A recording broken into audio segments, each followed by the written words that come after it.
Let's talk about designing flatback power supplies with multiple outputs. Let's have a look at the existing solutions for multi-output flatback. Over here, I've got a circuit diagram built on InnoSwitch, which is another power integrations product for flatback. So this is the primary side of the circuit. This is the secondary side of the circuit. On the primary side, we've got this primary side of the transformer, the switch of the primary side. The switch is being integrated in the switcher. It can be a power GaN switch or a MOSFET. So on the secondary side over here, I've got synchronous rectifier for better efficiency. And feedback is being sensed over here, sent to the switcher to regulate the output over there. The output, let's say, is 12 volt. I've also got this really interesting technology here called FluxLink. It's an isolation barrier crossing technology, unique PI technology that allows you to not having to use any optocouplers anymore. So that's the circuit diagram for single output flatback. Traditionally, when we talk about multi-output flatback, we're normally referring to one of the two solutions. So the first one is multi-winding flatback. I've got 12 volt here already. What if I need another 5 volt? I simply just need to add another winding on the secondary side of the transformer. Really easy. Don't forget about your switch here, very important. You can use a diode. I'm using SR because it's better for efficiency. Your dot, 5 volt. That's it. As simple as that. If you want more outputs, you just add more windings. This solution is really, really easy to implement. However, there's a really big limitation here. So normally with this arrangement, feedback is only being sensed primarily from one of the output. And over here is my 12 volt. That's my main output. That output can be very well regulated.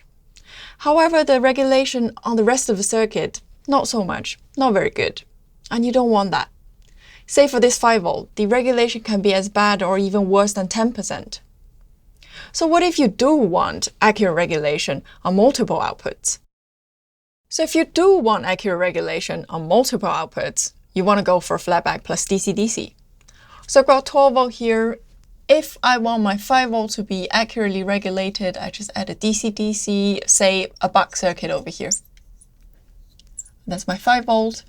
So by doing so, the regulation on both outputs is going to be very good. However, the introduction of this DC-DC circuit will compromise your efficiency in the system because you no longer just have a single stage of power conversion. Now you've got two. Say the flatback efficiency is, for example, 90%. And then my DC-DC buck converter efficiency is, say, 92%. So if I'm looking at a design where I need, for example, 5 volt, 2.5 amps, 12 volt, a 0.5 amps. If I want that, then my system efficiency becomes 85% immediately. And you see that's a 5% difference because of using the DC-DC converter over here. And also adding the DC-DC converter here means that you might have to enlarge your PCB size, add the cost, add more component count in the system, and you don't want any of that. So is that it? The answer is absolutely no, because now we've got InnoMux-2. So InnoMux-2 is a single stage power conversion. You don't need DC-DC anymore. That means I'm taking that out, no longer need that. Of course, that 85% gone as well. All I have is just a single stage flatback, 90% efficiency. I have an InnoSwitch based circuit over here. I have one output, 12 volt. So how do I turn that into InnoMux-2? If I want the 5 volt, I just need to add a switch over here. Over here. There you go, 5 volt. Add some capacitors on the output. So this switch, we call it the steering FET or a selection FET. What it does is that it steers power to the output that's requesting for it. Really important thing about InnoMux-2 is that you want to be able to sense the output independently from each other and control them independently. That's why we need two feedbacks over here. Feedback 1, feedback 2. Not weighted feedback, two completely individual feedback. I also need to control the on-off of the selection FET to achieve the power steering. So that's it.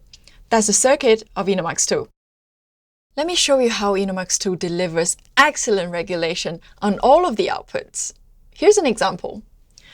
If my 12-volt drops below a reference point, then the secondary side controller knows it. It's going to send a request for poles to the primary side through FluxLink. When the primary side knows it, it's going to turn on the switch, let the energy build up, and then turn it off. On the secondary side, I turn on the SR. And then as long as I keep the selection FET off, the energy has nowhere else to go but to go to 12 volt. So 12 volt gets charged. Similarly, if 5 volt drops below a reference point, the secondary side controller also sends a request for poles to the primary side. So primary does the same thing, turn on the primary switch, let the energy build up, turn it off. And on the secondary side here, I need to turn on my SR again. And then I need to also turn on the selection FET so that the energy only gets discharged to 5 volt because it has a lower potential. So this is exactly how InnoMux-2 works and why it can deliver excellent regulation onto the outputs independently from each other. Let's look at some test results. I have a 5 volt, 12 volt design over here. The test condition covers a cross load and line. Line is from 90 to 265 VAC, and load is from absolutely no load to 100% full load on both of the outputs, so 5 volt and 12 volt. With all of these changes, the regulation on both outputs is still better than 1%. And this is because we regulate the outputs independently from each other. To learn more about InnoMux-2, visit power.com.